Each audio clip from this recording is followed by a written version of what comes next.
Oi, oi, pessoal. Venho com mais um vídeo hoje. Quero continuar falando sobre o livro de Nag Hammadi, em especial o Evangelho de Maria. Eu fiz alguns recortes desse evangelho e ao longo de 5 vídeos eu vou trazer algumas reflexões.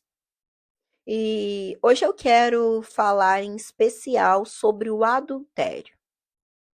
Lembrando que eu não estou aqui para julgar ninguém, eu quero trazer uma reflexão, não com julgamento, mas com a intenção de trazer libertação, porque o conhecimento ele nos liberta. E ao despertarmos essa consciência, nos tornamos livres do pecado, né? Então, vamos lá, vamos começar com pensando que nós vivemos em uma sociedade que, do mesmo jeito que a gente condena a traição, a gente ao mesmo tempo traz algumas ferramentas de incentivo. Quando a gente olha essa cultura ao nosso redor, as músicas atuais que acabam romantizando ser amante ou incentivando a traição, a gente olha também para programas que transformam infidelidade em entretenimento. Essas redes sociais que estimulam relações cada vez mais descartáveis. E as piadas, que tratam a traição como sinal de inteligência, eu sou o espertão ou a espertona que dei a volta, que traí. E eu percebo que ao mesmo tempo em que afirmamos que valorizamos essa fidelidade, se produz uma cultura que banaliza essa quebra de confiança. E muitas vezes a gente ouve assim, todo mundo trai.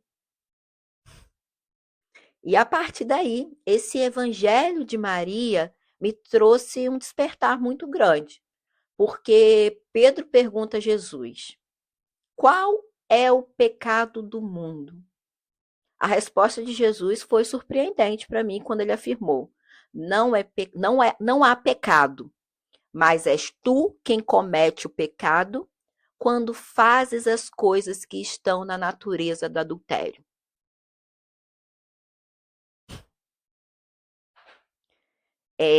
Jesus não apresentou uma lista de pecado nem de proibições. Ele aponta uma condição. E a partir daí eu fiz uma pesquisa, né? Para saber o que é essa condição, essa natureza do adultério.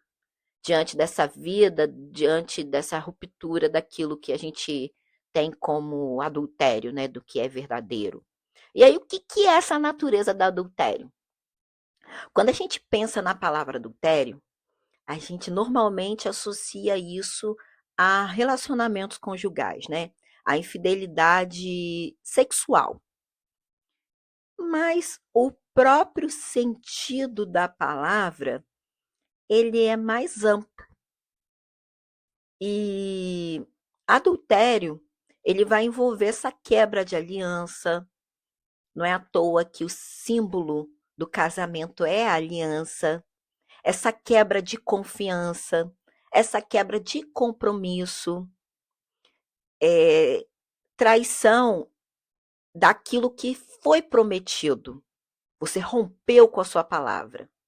Nesse sentido, esse adultério ele não começa necessariamente no ato.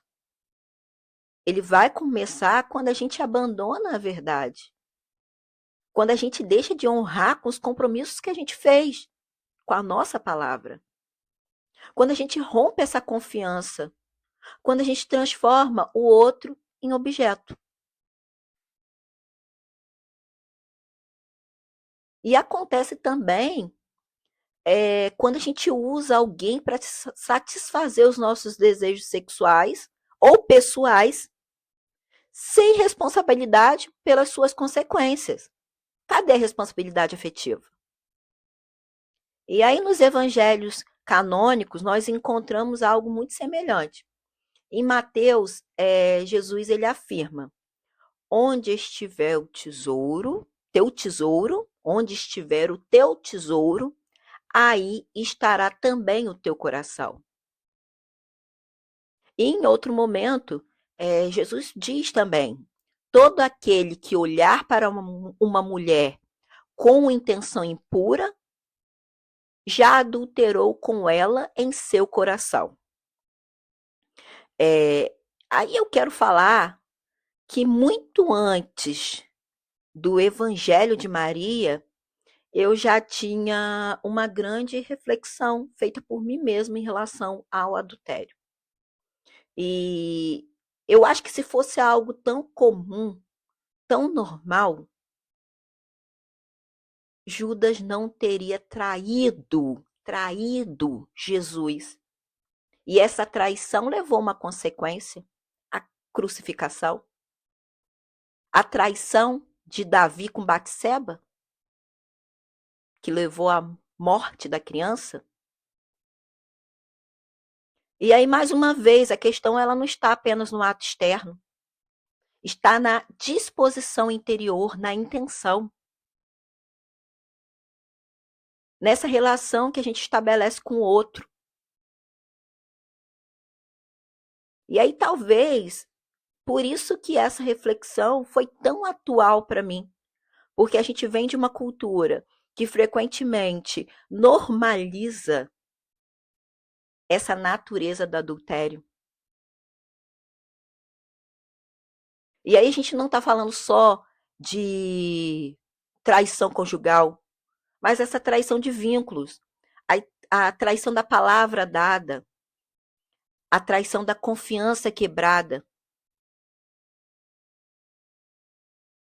a traição da responsabilidade afetiva. E aí, diariamente, nós somos incentivados a trocar pessoas como trocamos produtos, a fazer o descarte desses relacionamentos quando eles deixam de gerar satisfação imediata. E aí essa busca de prazer sem compromisso, esses relacionamentos líquidos, até o desejo sem ter responsabilidade. E aí eu não posso esquecer que, historicamente, esse patriarcado ele construiu uma relação contraditória com a fidelidade. Ele exigiu de nós mulheres pureza, castidade, lealdade.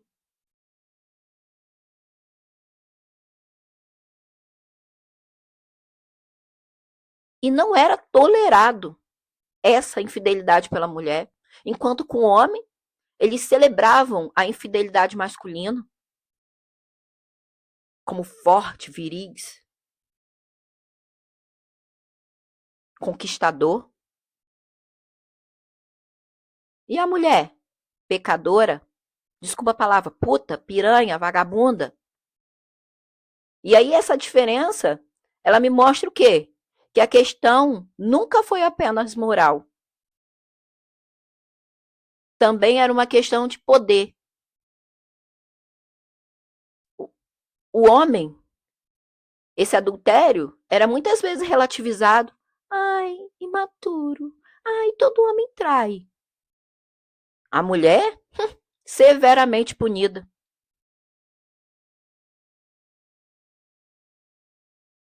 E aí esse evangelho vem nos mostrar o quê?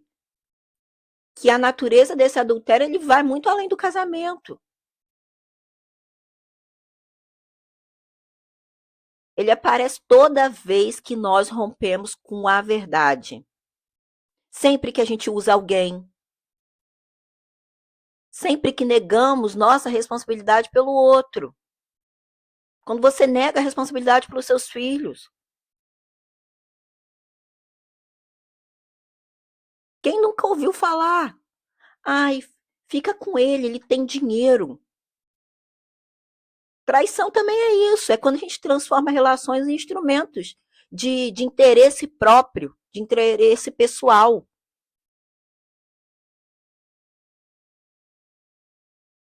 E aí você trai a si mesmo.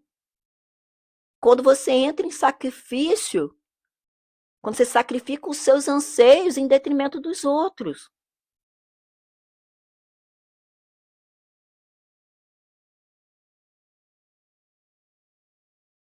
E aí, talvez por isso que Jesus não respondeu Pedro com uma lista de pecados. Ele não deu uma lista de pecados para Pedro.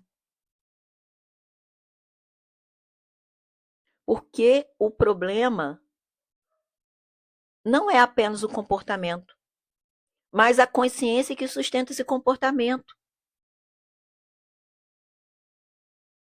Quando a confiança desaparece, quando a verdade deixa de importar, quando esse compromisso se torna algo descartável.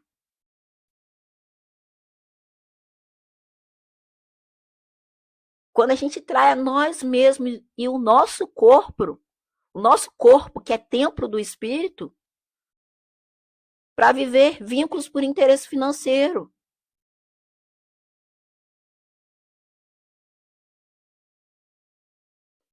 Quando a gente deixa de reconhecer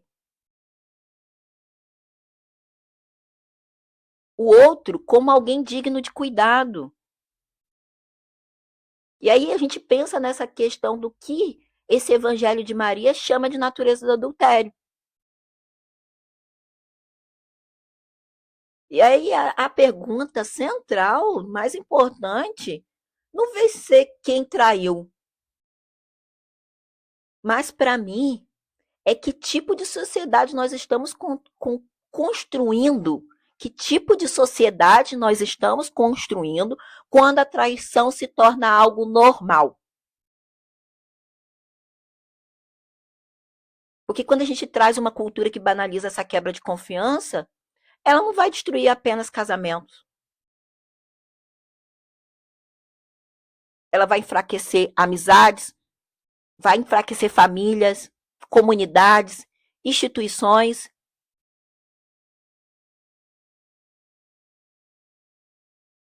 E pouco a pouco, ela vai corroer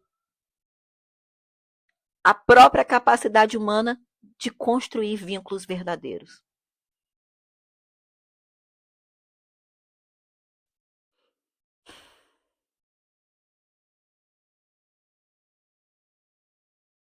Pessoal, respirar fundo aqui.